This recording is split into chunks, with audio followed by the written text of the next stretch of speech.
দিন দুপুরে দুঃসাহসিক চুরির ঘটনা ঘটল দিনহাটা 1 নম্বর ব্লকের ছোট ফলিমারি এলাকায়। বৃহস্পতিবার দুপুরে এই ঘটনাটি ঘটেছে ওই এলাকার আব্দুল জলিল নামে এক ব্যক্তির বাড়িতে। ফাঁকা বাড়ি পেয়ে চোরেরা প্রায় 1.5 লক্ষ টাকা, বেশ কয়েক ভরি স্বর্ণালংকার নিয়ে চম্পট দেয়। পুলিশ ইতিমধ্যেই ঘটনা তদন্ত শুরু করেছে, তবে ঘটনার সঙ্গে জড়িত থাকার অভিযোগে পুলিশ এখনো পর্যন্ত কাউকে গ্রেপ্তার করতে পারেনি। ঘটনার বিবরণে জানা গিয়েছে, দিনহাটা 1 নম্বর ব্লকের ওকরাবাড়ি গ্রাম পঞ্চায়েতের ছোট ফলিমারি এলাকার বাসিন্দা আব্দুল জলিল। বাড়িতে আব্দুল জলিল একাই ছিলেন। বাড়ির অন্যান্য লোকজন আত্মীয় বাড়িতে বেড়াতে গিয়েছিলেন। এদিন দুপুরে আব্দুল জলিল বাড়িতে তালা দিয়ে পাশের এক মসজিদে নামাজ পড়তে যান। সেই সময় বাড়ি ফাঁকা ছিল। একদল দুষ্কৃতী সেই অবকাশে ওই বাড়িতে ঢুকে ঘরে থাকা প্রায় 1.5 লক্ষ টাকা এবং বেশ কিছু সোনার গয়না নিয়ে চম্পট দেয়। এদিকে সেই সময় বাড়ির অন্যান্য লোকজন আত্মীয় বাড়ি থেকে এসে দেখেন ঘরের দরজা খোলা। ভেতরে গিয়ে দেখেন আলমারি, ড্রেসিং টেবিল সব ভাঙা। বাড়িতে মজুত করা প্রায় 1.5 লক্ষাধিক টাকা এবং বেশ কয়েক ভরি সোনার গয়না খোয়া গিয়েছে।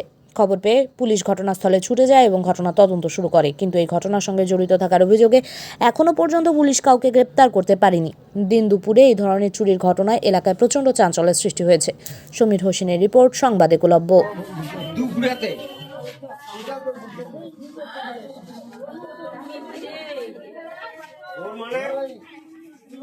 ঘটনাটা কয়টার সময় ঘটছিল? এই 1:30টার সময়। 1:30টার সময়। বাড়িতে কেউ ছিল না? না না, হ্যাঁ, আমি নামাজ পড়তে গেছি। নামাজ পড়তে গেছেন? হ্যাঁ, কি কি ছিল বাড়িতে? সোনা উঠানো আছে। সোনা বানা ছিল, টাকা ছিল? হ্যাঁ, টাকাও 1 লাখ টাকা ছিল। টাকা 1 লাখ খানেক ছিল। আর বউয়ের ঘরে কত কি আসলো মুই আমরা জানি না। আচ্ছা, বহুত কিছু করে ছিল। বাড়িতে কেউ ছিল না, আপনি না, নামাজ কেউ ছিল পড়তে না। গেছেন?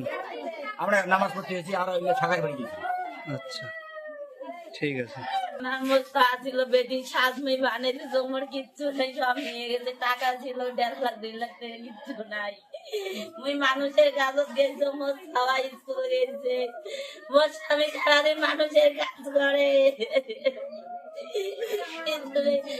আসি দেখি সব ভাগে সুরমাতা করে সব নিয়ে গেছে। আল্লাহ কেমন করে ও মা